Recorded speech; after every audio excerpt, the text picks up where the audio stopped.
Now, you might disagree with me, but in my opinion, the people who have sexual intercourse with dogs, they behave like this in public. 100%. So anybody who you see in public who allow their dog to lick on them, if they upload photos or videos to their social media and they allow their dogs to lick on their face, lick them in the mouth, if they hold their dogs like this as if they're holding a lover, these most likely are people who have real bona fide intercourse with these dogs behind closed doors. You should assume that they are, because you're better safe than sorry. Better safe than sorry. And it also puts pressure on these people and a spotlight on their nasty, really sinful behavior. This abomination, subhuman, primitive type behavior where these people behave like dogs. These are dog people. The dog doesn't elevate to the status or level of a human. It can't. It's too worthless, too dumb.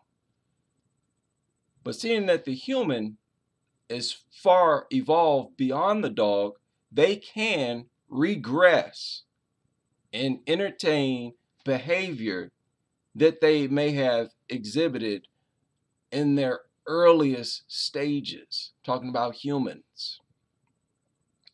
So these are people, when you see these types of people, these are people who have regressed and who have returned back to the same state that dogs are currently in.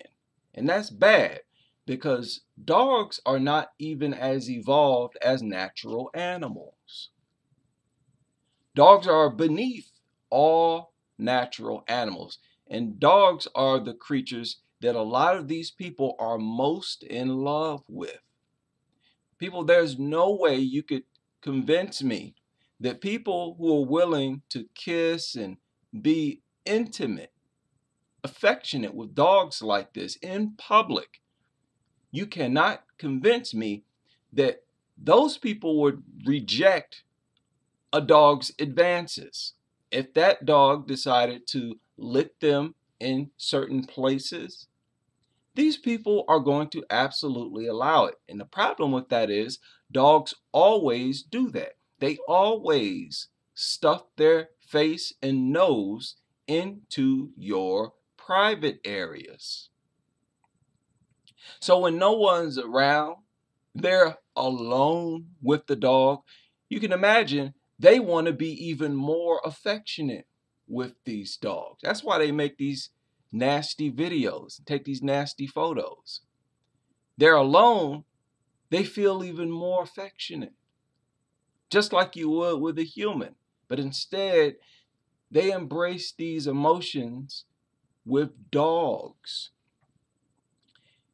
right? I'll go over some more this weekend, but it's not hard to tell. I'm not exaggerating. I'm not fishing here just looking for some new, fresh content for my channel. You should assume that people who behave like this in public go even further behind closed doors. These are the zoophiles among us in our population. The problem is that we were not calling it out. We failed to spot it. Instead, we call these people dog lovers. They're just a regular dog lover. No, these are zoophiles, people who engage in intercourse with dogs behind closed doors.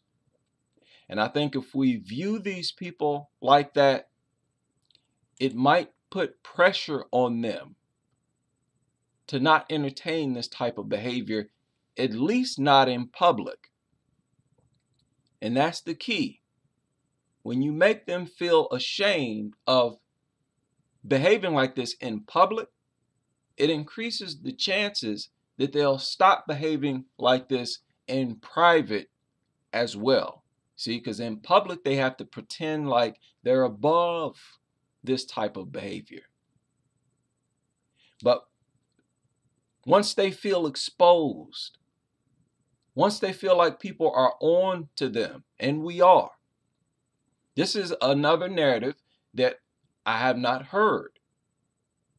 These dog nuts who engage in this behavior, letting the dog lick them, kissing the dog, people categorize them as a zoophile. Assume 100% until they stop behaving that way. Assume 100% that these people have real bona fide intercourse with those dogs behind closed doors. This weekend, I will get into a few cases, a few diseases, some nasty dog nuttery. Hope you can join us.